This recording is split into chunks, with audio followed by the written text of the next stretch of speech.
जय हिंद, नमस्कार। स्वागत है आपका आपके अपने YouTube चैनल 5 जन्य फॉर ऑल पर और मैं हूं आपके साथ चंदन अखिलेश पांडे। जैसा कि पूर्व के वीडियो में आप सभी जान गए होंगे कि अर्थव्यवस्था को यानी इकोनॉमिक्स सब्जेक्ट को भी आपका यह चैनल अपनी यात्रा में शामिल कर चुका है और उस इकोनॉमिक्स को लेकर के हमने पूर्व के वीडियो में यानी इससे पिछले वीडियो में हमने देखा था भारतीय अर्थव्यवस्था के क्षेत्रक यानी sectors of the Indian economy.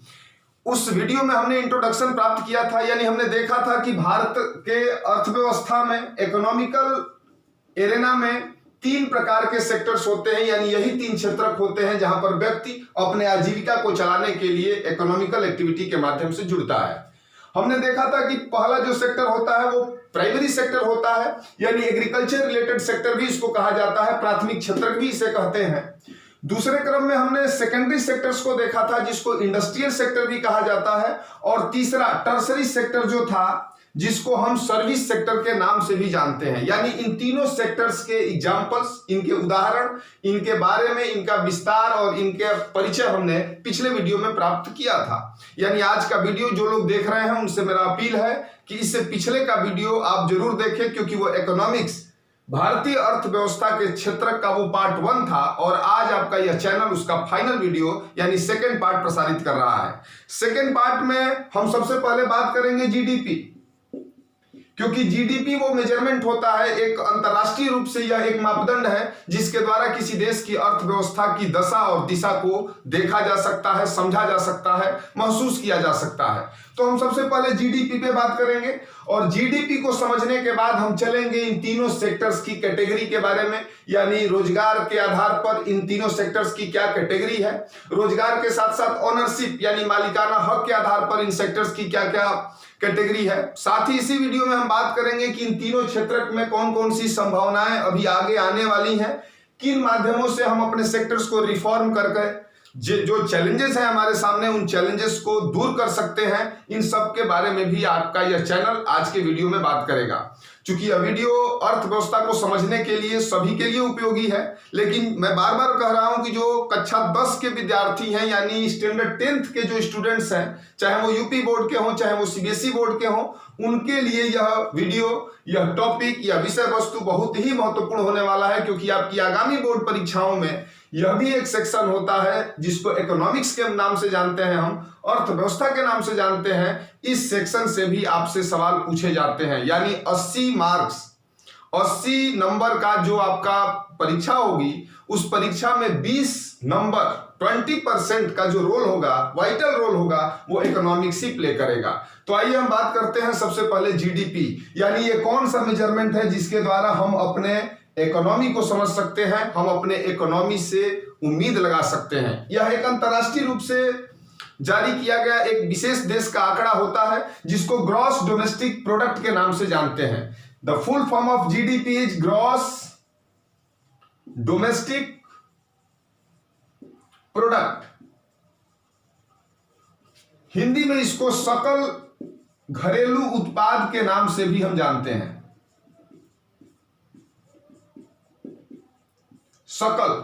सकल का मतलब होता है कुल यानी टोटल को ही हम ग्रॉस बोलते हैं इकोनॉमिक्स की भाषा में, और सकल घरेलू उत्पाद ही हमारा जीडीपी होता है।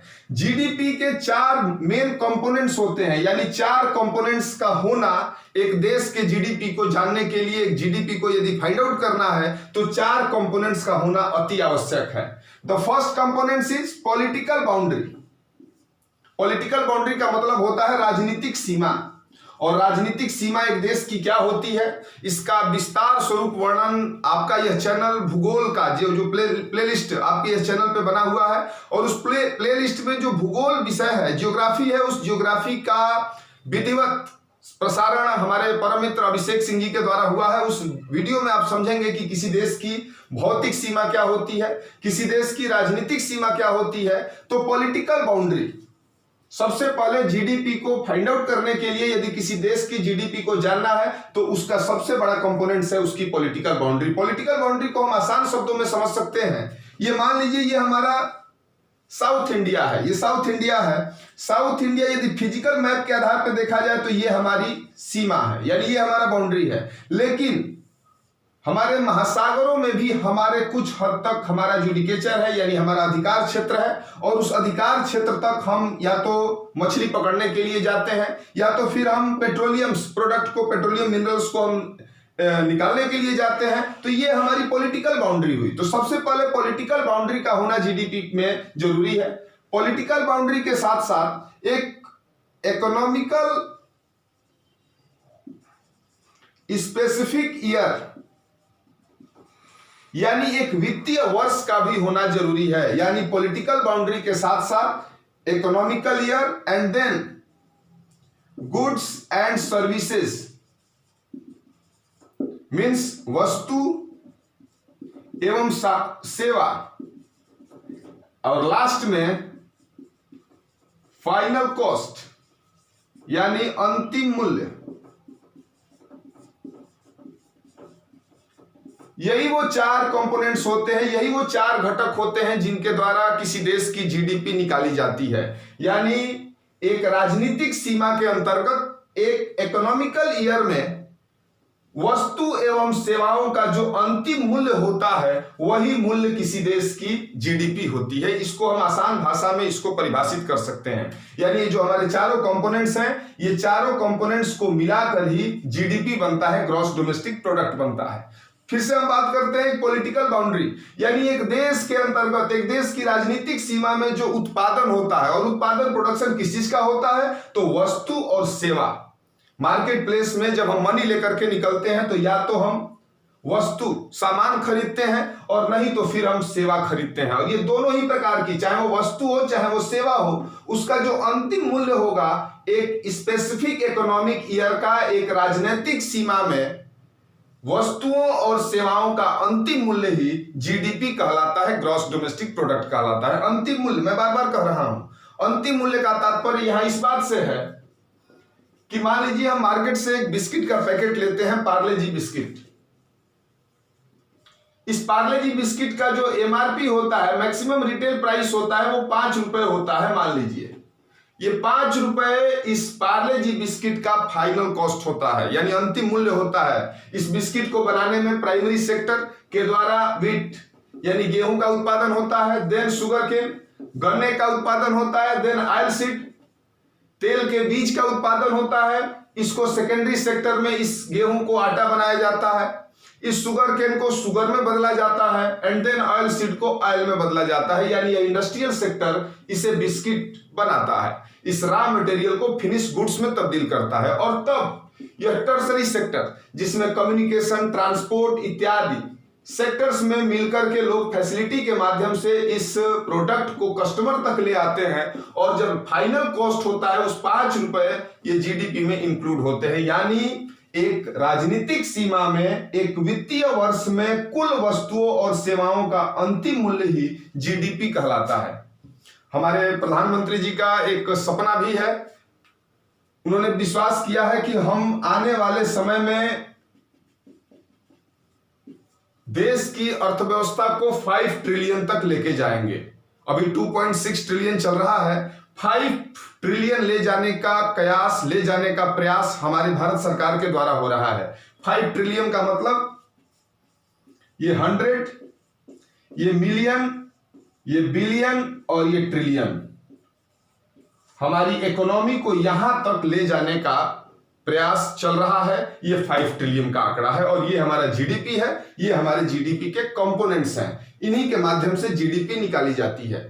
अर्थव्यवस्था को लेकर के जब आपका यह चैनल आगे की यात्रा में जाएगा तो इसी जीडीपी से हम जीएनपी को भी समझेंगे,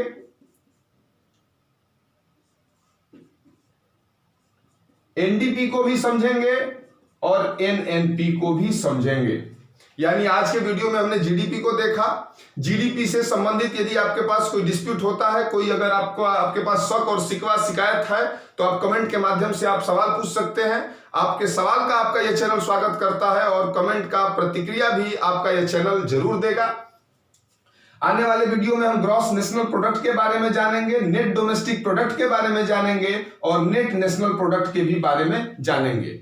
अब हम वापस लौटते हैं प्राइमरी सेक्टर, सेकेंडरी सेक्टर और टर्सरी सेक्टर को जब रोजगार के आधार पर बांटा जाता है यानी on the basis of employment, तो फिर कितने प्रकार की कैटेगरी बनती है उस पर हम चर्चा करेंगे। On the basis of employment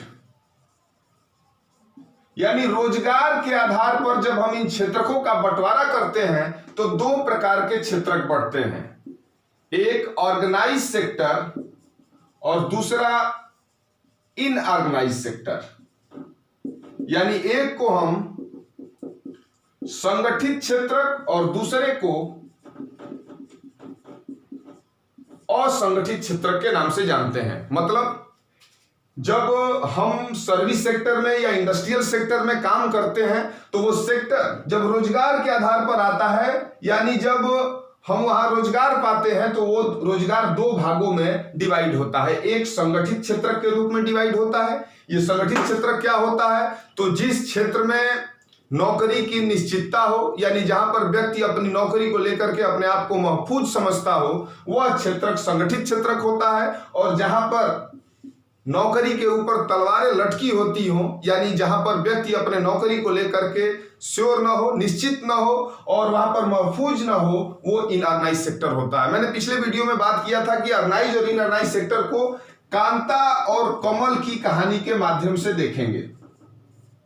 ये कांता और कमल की कहानी जरूरी है क्योंकि आपकी जो पाठ्य पुस्तक है उस किताब में इस कांता और कमल की कहानी को भी दिया गया है ताकि आप ऑर्गेनाइज और इनऑर्गेनाइज सेक्टर को आसानी से समझ सकें।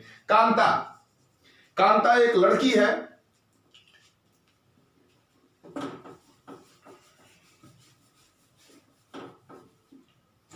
कांता एक लड़की है जो 9:30 बजे अपने दफ्तर में जाती है,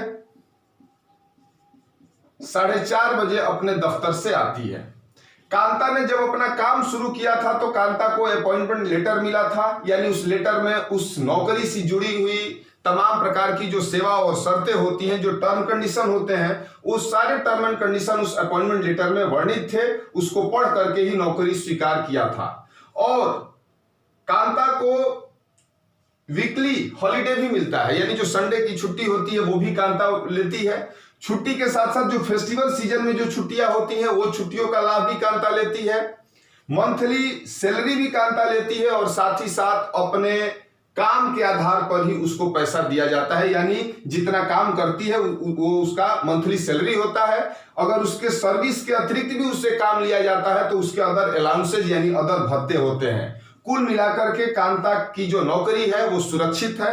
कांता का एक सर्विस टेन्योर है और एक निश्चित उम्र सीमा में कांता रिटायर करती है। रिटायरमेंट के बाद उसको जो गवर्नमेंटल फंड होते हैं वो फंड भी प्रोवाइड किए जाते हैं, पेंशन भी मिलता है और एक प्रकार से कांता की इकोनॉमिकल जो एक्टिविटीज होती है वो बिल्कुल स्मूथली फ्लो करती है। दूसरी तरफ कमल की कहानी में हम देखेंगे कि कमल एक बेरोजगार लड़का है जो कि एक शॉपकीपर यानी अपने नजदीकी पड़ोसी की दुकान है, उसी पड़ोसी की दुकान पे काम करता है।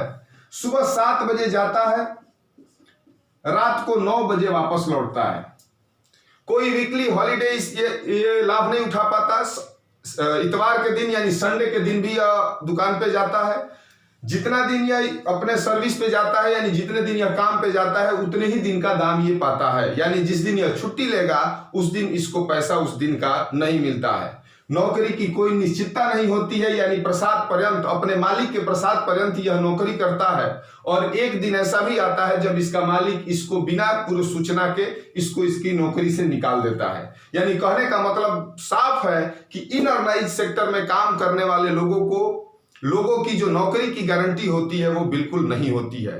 सरकार को, सामाजिक संगठनों को, हमारे इनऑर्गेनाइज सेक्टर में जो करोड़ों लोग, हमारे देश का एक बड़ा तबका इनऑर्गेनाइज सेक्टर में काम करता है।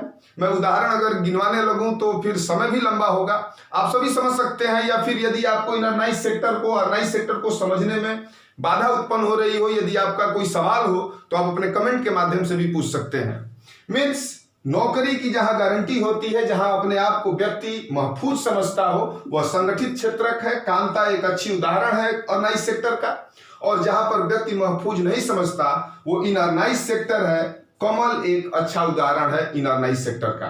हम आगे बात करेंगे on the basis of ownership, यानी मालिकाना हक के आधार पर यह सेक्टर्स कितने भागों में डिवाइड होता है।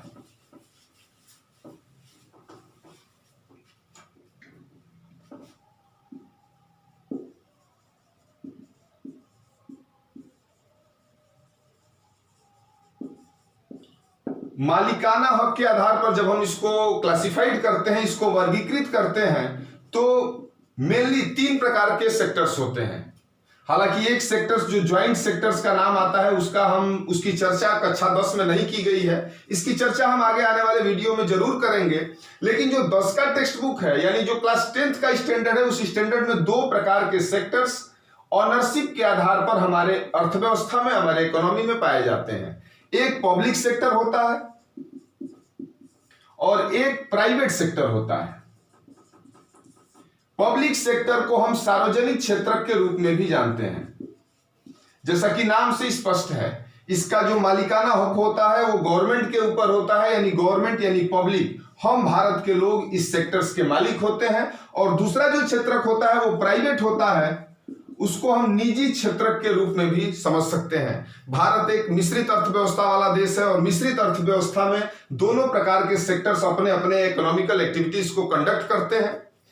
पब्लिक सेक्टर, जैसा कि मैंने पूर्व में बताया था, एक ऐसा सेक्टर जिसका मालिकाना हक सरकार के हाथ में हो, यानी उसका मास्टरशिप, उसका ओनरशिप गवर्नमेंट के हाथों में हो। गवर्नमेंट का मतलब पब्लिक के हाथों में हो। यह सेक्टर या फर्म जितना भी प्रॉफिट गेन करता है वो सारा का सारा प्रॉफिट गवर्नमेंट का होता है और उस गवर्नमेंट प्रॉफिट को पब्लिक के, पीपुल के बीच में डिस्ट्रीब्यूट किया जाता है। डिस्ट्रीब्यूट क्या, प्रोवाइड किया जाता है। Different type of facilities public welfare department के माध्यम से, अन्य सामाजिक संस्थाओं के माध्यम से वो फैसिलिटी दिया जाता है। और प्राइवेट सेक्टर यानी यह जो निजी क्षेत्रक होता है, इस क्षेत्र का मुख्य उद्देश्य इकोनॉमिकल अर्निंग होती है, यानी अधिक से अधिक धन कमाना होता है। और इस सेक्टर्स में, इस फर्म में जो काम करने वाले लोग होते हैं वो एक व्यक्ति के अधीन में होकर के काम करते हैं। यह फर्म जो कमाई करता है, जो प्रॉफिट गेन करता है, वो एक व्यक्ति के हाथों में जाता है, यानी एक इंडिविजुअल वन होता है। और इस सेक्टर्स को प्राइवेट सेक्टर के नाम से जानते हैं। ज्वाइंट सेक्टर वही प्राइवेट लिमिटेड हो जाएगा, जिसकी चर्चा हम आगे करेंगे। यानी हमने इस वीडियो में देखा कि जीडीपी क्या होता है, जीडीपी के कौन कौन से कंपोनेंट्स होते हैं, कौन कौन से घटक होते हैं, कैसे एक देश की जीडीपी फाइंड आउट होती है, हमारे देश की इकोनॉमिकल जो टारगेट है वो कहां तक जाता है, कहां तक जा रहा है। On the basis of ownership के आधार पे 2 प्रकार के सेक्टर्स होते हैं। कौन कौन से सेक्टर्स हैं उसके एग्जाम्पल आपको लिखना होगा, उसके एग्जाम्पल को आपको समझना होगा जो आपके बुक्स में दिया गया है। ये ऑनलाइन प्लेटफॉर्म जरूर है, हमारे और आपके बीच में सेतु का काम ये जरूर कर रहा है। लेकिन मैं बार बार आपसे कह रहा हूं कि जो आपकी पाठ्य पुस्तकें हैं, जो आपका सिलेबस है, जो आपका क्लासरूम है, जो आपके गुरुजी हैं, वही आपका रियल एजुकेशन है, यानी वो आपका मेन फूड है। और उससे दूर आप ना रहिए, किताबों के संपर्क में बने रहिए, किताबों को पढ़ते रहिए। आपका यह चैनल उन्हीं किताबों से जुड़े हुए आप सभी को साथ लेकर के समय समय पर वीडियो प्रसारित कर रहा है। अगर वीडियो के प्रसारण में यदि आपके पास कोई शक, शिकवा, सुझाव हो तो आप कमेंट के माध्यम से जरूर दें। आप सभी के कमेंट का आपका यह चैनल स्वागत करता है। यानी आपका यह जो sectors of the Indian economy है, यह इकोनॉमी में यही 3-4 बिंदु थे, 3-4 पॉइंट थे जिनकी चर्चा करना जरूरी था। उम्मीद है कि आप भारतीय अर्थव्यवस्था के क्षेत्र को समझे होंगे, जीडीपी को समझे होंगे, जो कैटेगरी होती है हमारी इकोनॉमी की वो समझे होंगे। ग्राफ स्टडी की जो बात है, डाटा स्टडी की जो बात है, वो आपका यह चैनल सोशल मीडिया के विभिन्न प्लेटफॉर्म पे, यानी फेसबुक पेज, टेलीग्राम चैनल के माध्यम से आपके पास तक डाटा स्टडी उपलब्ध कराएगा।